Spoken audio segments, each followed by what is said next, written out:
Hey friends, as you know, the new Battlefield comes out in about a week, so I think it's time to get good. Now, I have never really aim trained for any game like Battlefield. I guess that's why my switching aim is so bad. So step 1 to get good aim for Battlefield 6 is to better understand what that fast switching aim style is all about. When it comes to switching aim, according to the general consensus of the aiming community, there are 6 essential steps, but ideally it would only be 5. Let me explain. Step 1 is to move your crosshair with a fast and explosive flick of your arm towards the target that, if you mastered this skill, should land directly on the target. Step 2 is a slowdown for you to be able to land your flick. To have the precision and control necessary to land on the target, we slow our flick down at the end of it. For me, this is something quite difficult to learn, as you will see later on. We can't expect ourselves to always land directly on the target. So step 3 is a micro correction after the flick in case we missed. This can be difficult at times, as you may not have expected the target to move and landed next to it.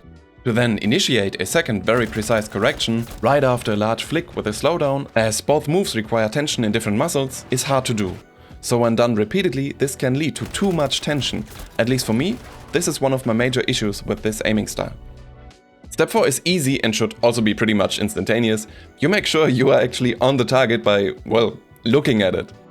At this point in time, you are already shooting and have a brief moment to make yourself aware of your possible next target.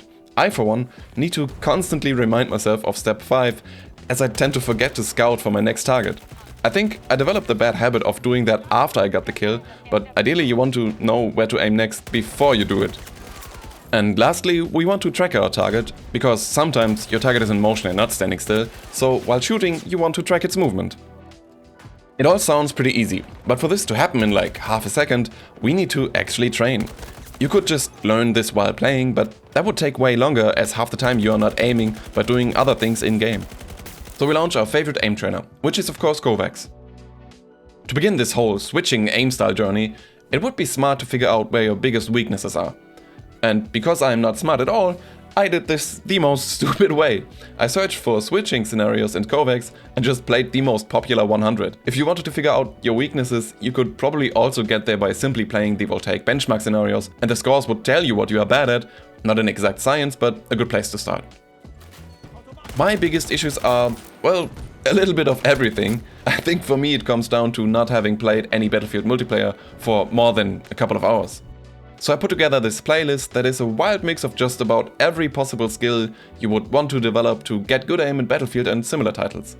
The scenarios are not in any specific order, so if you end up taking a look at it, please don't just mindlessly play them. You can delete some, add others, and build your own routine to improve. And as always, if you disagree with anything I said, or have any questions, please just leave a comment. I'm always curious about other approaches to aim improvement. Now we know what we need to be able to do. But everything I said so far is pretty much surface level theory, and when actually aim training you may come across very specific problems. At least that's my experience. So here are my less obvious learnings from my first few sessions aim training for Battlefield. I hope they are helpful for you too. Okay, so I noticed I'm having problems with the slowdown when flicking towards a target. I also often overcorrect due to high tension flicks, and when I try to flick better, sometimes I don't slow down at all and miss completely. Obviously, I need to learn to actively slow down close to the target. Target switching 180 static thin I found to be helpful with focusing on that. The other side of this medal, so to say, is to flick with the target in mind, otherwise I always have to correct a lot and can't move from target to target quickly and with fluidity. I had to realize that scouting for your next target before flicking is very important. SimTS Intermediate or any other version is good at forcing a habit of scouting for your next target. Moving targets are easier to read and scout for because a moving target in your peripheral vision stands out more. At the same time, we also need to be able to scout for static targets and flick onto them. These two scenarios I found to be helpful with that. 360 scenarios are great because Battlefield is a game where you have to expect enemies in every direction at any time. And after a large flick you need to be able to correct fast and precise still. Being comfortable at every angle and area on your mousepad is the key here. Target switching 360 headshot static forces you to do exactly that. If you struggle with the speed of your flicks, like I do, maybe give this one a try. It's easy to focus on just speed here, as the targets aren't too small and with their rather slow movement, it's easy to read them. I also struggle with tension management when you have to flick a lot. This scenario is great to isolate that problem as well. Target confirming is an essential part of switching. I found this one to be excellent for that, as you always have to micro-correct with these tiny targets. And you can see very well if you're on the target with the circular crosshair smaller than the target here. Here is a fun one I found. And it may also be helpful for some, as especially in modern games with almost no perfectly flat surface, you always have slight up and down movements while strafing. And with movement you can't control, this is ideal to focus on that. And it's also really fun to play. If you find yourself struggling with reacting to targets in-game, maybe try one of these two. They make it easy to isolate that problem. 2-target switching 360 also forces you to listen to targets respawning, which is great to train when you have issues reacting to sound.